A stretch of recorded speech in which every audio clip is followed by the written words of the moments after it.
The phone rings. It's my buddy Anthony. He's in Pennsylvania at some farm telling me about a music festival. I gotta come out. Well, I could. My wife's on a cruise with her parents in Jamaica. I wasn't invited again, but that's alright. I have better things to do than eat vegan food and go to the same places again and again. My wife looked exhausted when she told me the story, which means that she's probably going to have a good time, and she's lying. That's all right. She's allowed to. She has her life. I have my life. We have our love. And that's all that matters. I get in the car and I drive down the road, fill up some gas, get myself some more beer for the trunk, not for the drive. Although I wish I could, I can't. I cruise on down the road, 46. I hop on 80. I'm going westbound. I can push it up to like 70 miles an hour. I'm listening to Blinded by the Light on the radio. Manford Mann's Earth Band. Great tune. Blinded by the light.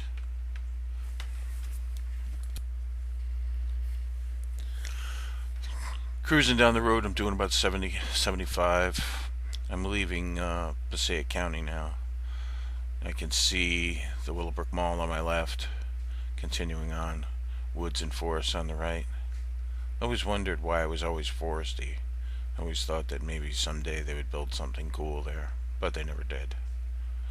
Keep going down, keep going west, over a hill, down a hill. On the right is the Devil's Black Swamp, I believe it's called. I could be wrong. The guy that told me that was really drunk. But continuing on, I am now passing... Wow, what's the name of this town? It's been so long. Parsippany, I think it is. I'm traveling into Parsippany Troy Hills. And now up the hill into my old town of Mountain Lakes. Of course, I'm not going there. Don't feel like getting pulled over by the cops because I don't look the part. Most of those towns are preppy people. I'm not. Tried, but it's just a suit I can't wear. And even if I could, I would never be able to play the role. I don't have that, whatever it is that you need to have to be one of those people. Although I tried and failed. I do a much better job of being me than trying to pretend I'm something else. Entering Denville now, going down the hill and going up the hill into Rockaway. There's always these police hanging out in the same spot. What do they think, we're stupid? We all slow down at the same time to pass by the hidden cop behind the bush.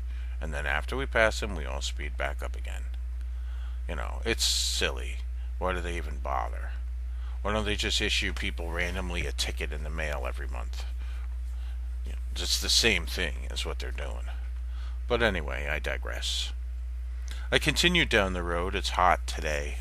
I can see down the road. It seems like water on the street, but really it's just a phenomenon of the heat coming off it. I've always wondered about how that worked, but never knew. Kept on going, rolling hills, traffic, nothing good on the radio, so I shut it off. Silence is golden anyway. I get to listen to everything wrong with the car and wonder about where it's going to break down and how and what I'm going to do to fix it. All that fun stuff. But we're continuing on. Continuing on down the road, you can see looks like there's some construction up ahead. There's cones in the street, some kind of scaffolding. Interesting.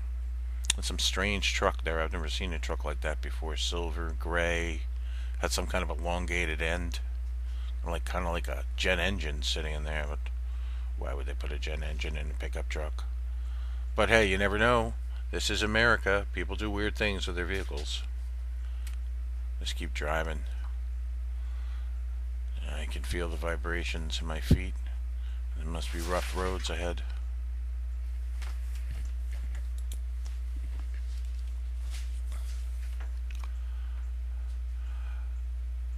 Continuing, I see clear roads ahead.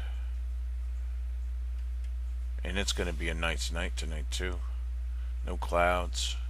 It's about 4:30 now. The sun will be going down in about 2 hours. Right about the time I find his area. If all goes well, I'll be hanging with my buddy. Going down through the Delaware Water Gap now. The road is curving to the right, and as the river comes into the right, or the left, my dyslexia messes things up so much. Sometimes I think right is left and left is right. When am I going to not be able to tell the difference between up and down? Give it time. Give it time, I say. Now the river's coming in on the left, not the right. It screws me when I make mistakes. But life goes on. River's coming in on the left. You can see the usual fishermen along the side of the river and some in little boats. I'm coming to the bridge, crossing the bridge into Pennsylvania. I have to wait that long 10-minute line to pay $1. $1. It's the cheapest toll I've seen in years. I'm pulling up to it. That's $1, sir. Here you go, sir. Thank you, sir. This job must take its toll.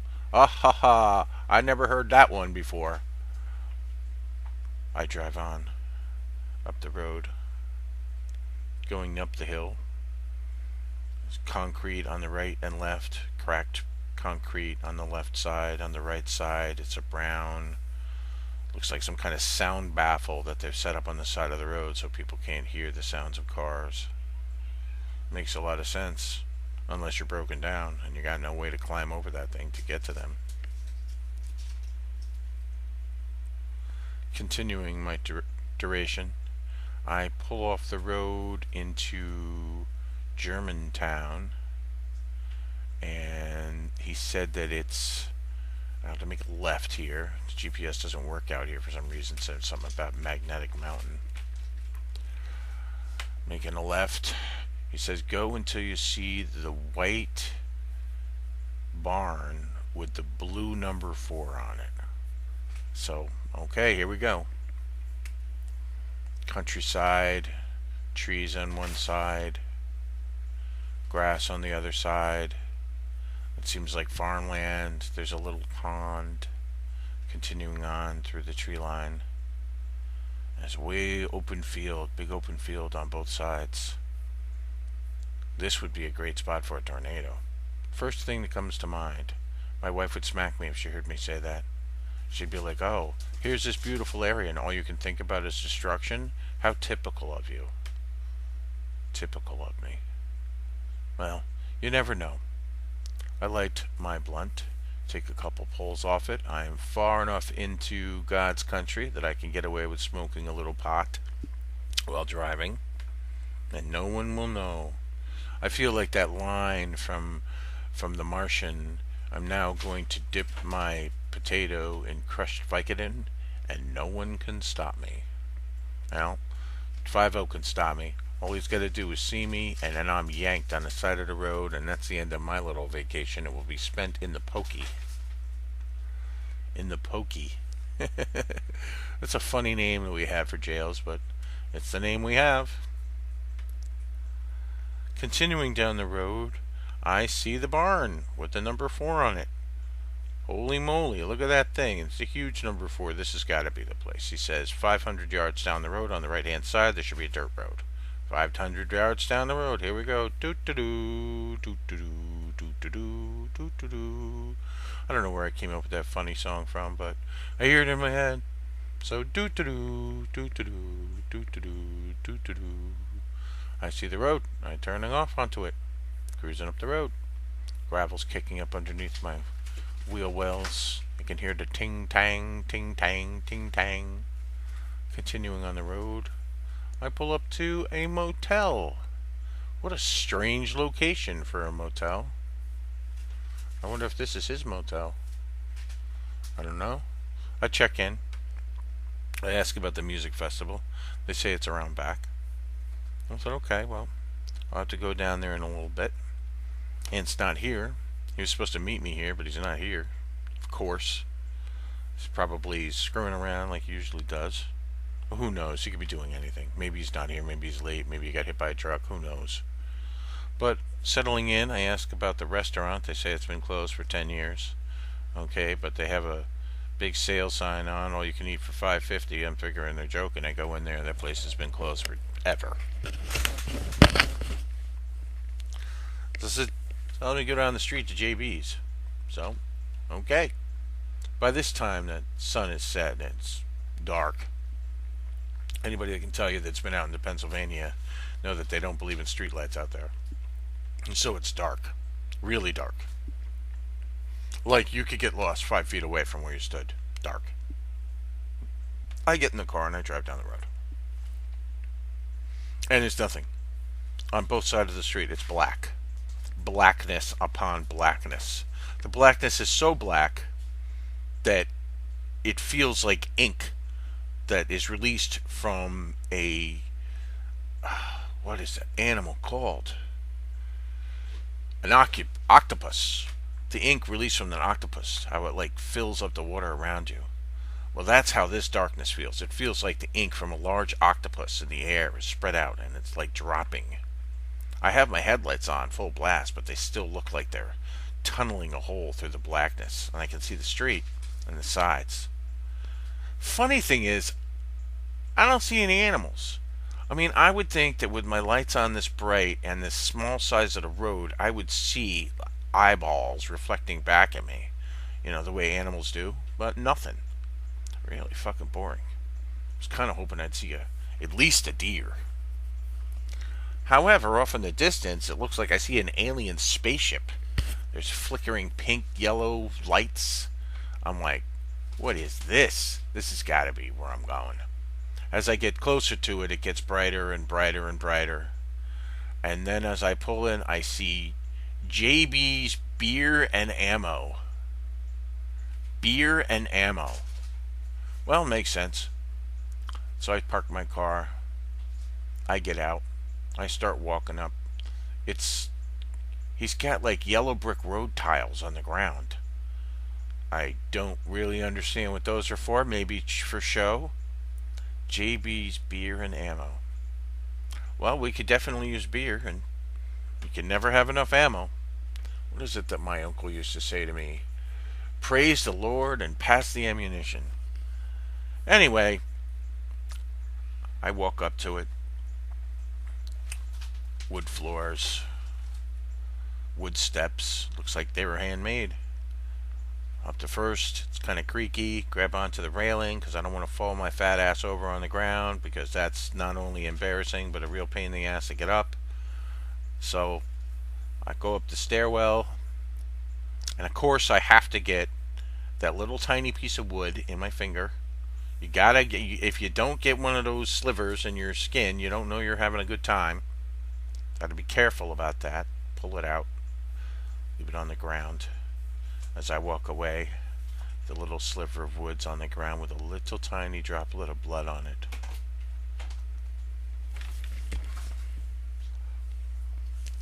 I reach the door. I go to open the door, and this big guy is standing right in front of the door with his mouth against the window, and he's like exhaling and making a smiley face out of the condensation that built up and fogged the window. Really strange looking dude. I open the door. He says, "Welcome to JB's Beer and Ammo. Can I help you?" End chapter 1.